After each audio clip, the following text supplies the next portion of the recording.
வாழ்வோம் வாழ்விப்போம். இது இறை வாக்கு. இறைவனிடமிருந்து தன் அடியார்களுக்கு வழங்கப் பெறும் அருளமுதம். ஒன்றாம் அருளமுதம். வாசம் வாக்கு ஒன்று. நான் உங்கள் மத்தியில் வாசம் செய்கிறேன். அன்பு கண்களை கொண்டு என்னை தரிசியுங்கள். ஆரவாரத்தை அப்புறப்படுத்தினால் மட்டுமே நீங்கள் அமைதியை ஸ்பர்சிக்க முடியும். வாழ்வோம் வாழ்விப்போம். இறைவன் ஞானவெளி மெய்பிரான் ஞான சித்தர் அருளிய கால்தடம் நூலிலிருந்து தலைப்பு அழுகுனி சித்தர். ஆகாய ரகசியங்களை அறிந்தவர். ஆரம்பத்தில் சிவன் வழிபாட்டில் அதீத ஈடுபாடு கொண்டிருந்தார். திருமணம் செய்வதில் ஆர்வமற்றவராகவும் துறவரத்தில் மனம் செலுத்தாதவராகவும் இருந்தார். இவருடைய உறவு பெண் ஒருத்தியை இவருக்கு கட்டி வைக்க வீட்டில் ஆர்வம் காட்டினர். இவரிடம் திருமண பேச்சை எடுத்தாலே மறுப்பு தெரிவித்து வந்தார். தாயாரின் அதிக வற்புறுத்தலால் பெண் பார்க்கும் படலம் அரங்கேறியது. பெண்ணை நேருக்கு நேர் பார்த்தார். இவர் மனம் பதறியது. அந்த பெண்ணின் முந்தைய ஜென்மா இவருக்கு தெரிந்தது. அவள் தேவ கன்னி. சாப விமோச்சனத்திற்காக இந்த பிறவி எடுத்திருப்பதும் திருமணம் ஆகாமல் கன்னியாகவே காலத்தை கழித்துவிட வேண்டும் என்பதும் புரிந்தது. இதை மீறி திருமணம் நடந்தால் அவள் பிறவி கடன் கூடி அவஸ்தைப்பட வேண்டி வரும் என்று உணர்ந்தார். இதை வெளியே சொல்ல மனம் அனுமதிக்கவில்லை. அந்த பெண்ணும் தன்னை பற்றி எதுவும் அறியாதவளாகவே இருந்தாள். திருமணம் நடக்கக்கூடாது. இதை வெளியே சொல்லவும் கூடாது. சொன்னால் நம்ப மாட்டார்கள். தற்சமயம் எதுவும் சொல்லாமல் தடுக்க முயற்சிக்கலாம் என்று நினைத்தார். பெற்றோர் பெண் பிடித்திருக்கிறதா என கேட்டதும் சொல்கிறேன் என்று சமாளித்தார். அவர்களும் நம்பினர். அந்த பெண்ணை சந்தித்து அவளை பற்றி சொல்லலாம் என்றால் அவளுக்கு ஞானம் மீது நாட்டமற்று இருப்பதை கேள்விப்பட்டார். தனக்கும் திருமண ஆசை இல்லை. அவளுக்கும் திருமணம் நடக்கக்கூடாது. இதற்கு ஒரே வழி தான் திருமணம் பண்ணி கொள்வதாக வாக்கு கொடுத்துவிட்டு நாட்களை கழிப்பது ஒன்றே சிறந்த வழியாக புரிந்தது. அதன்படி இரு வீட்டாருக்கும் தகவல் தெரிவித்தார். கொஞ்ச காலம் அவகாசம் வேண்டும் என்றார். ஒத்துக்கொண்டனர். நாட்களும் உருண்டோடியது. அழுகுனியின் இயற்பெயர் அரம்பர். அரம்பர் தவத்தில் கவனம் செலுத்த தாடியும் துறவு கோலமும் அவரை ஒட்டி கொண்டது. அவரை பார்த்தவர்களுக்கு அவர் மீது இருந்த நம்பிக்கை இல்லாமல் ஆனது. இவரோ இன்னும் மறுக்காமல் ஒத்துக்கொண்டு காலத்தை தள்ளி போட்டார். காரணம், அந்த பெண்ணிற்கு திருமண வாழ்வு இல்லை என்பதால் அவளை காப்பாற்ற தான் ஒரு துரும்பாக இருப்பதாக எண்ணினார். பெண் வீட்டார் அரம்பரை ஒதுக்கிவிட்டு வேறு ஒரு பையனுடன் திருமணம் பண்ணி வைத்தனர்.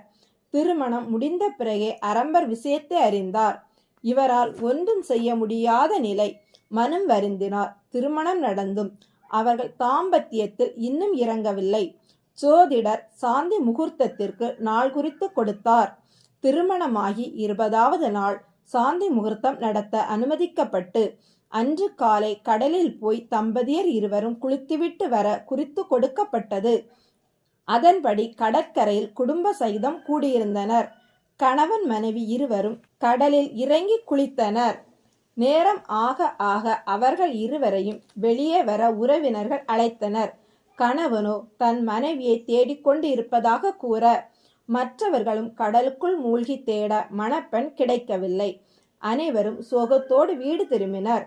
திருமணம் ஆகியிருந்தாலும் அவள் கன்னியாகவே கரைந்து போனாள் கடலில். அரம்பர் காதுக்கு எட்டியது. அலறினார். ஓடோடி சென்று கடற்கரையில் நின்று புலம்பினார். சரியாக 7 நாட்கள் ஆகியிருந்தது. அரம்பர் கண்களை மூடி கடல் மாதாவிடமே கேட்டாள், அவளை எங்கே? அவளே சிரித்து கொண்டு நான் இங்கேதான் இருக்கிறேன் என்று கையசைத்தாள். அரம்பர் கடலுக்குள் குதித்து நீந்தி சென்றார். அலையை மீறி நீந்தி கடற்கரையை விட்டு அதிக தூரம் சென்றார். அவள் கடல் மேல் சம்மணமிட்டு அமர்ந்த கோலம் கண்டதும் தாயே என்று கண் கலங்கினார். பக்கத்தில் சென்றார். சிரித்தபடி, என் சாபம் நிவர்த்தி ஆனது. உன் சாபமும் நிவர்த்தி ஆகிறது. நீ திருமணம் பண்ணாமல் இந்த ஜென்மாவை முடி. இன்னும் உனக்கு ஜென்மா உண்டு.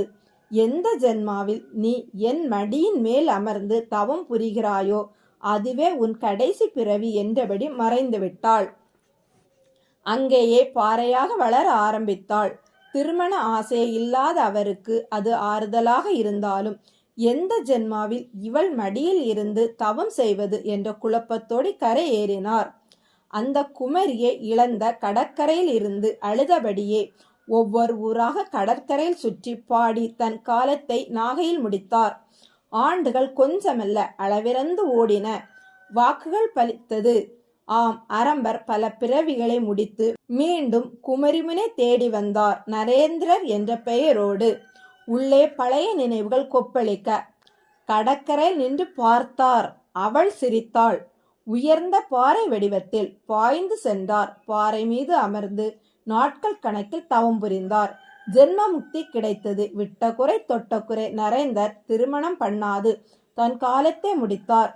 முன்ஜென்ம பாக்கியை முழுதாக உணர்ந்து அதை வாழ்ந்து முடிக்க வேண்டும். இல்லை பிறவிகள் தொடரும். வாழ்வோம், வாழ்விப்போம்.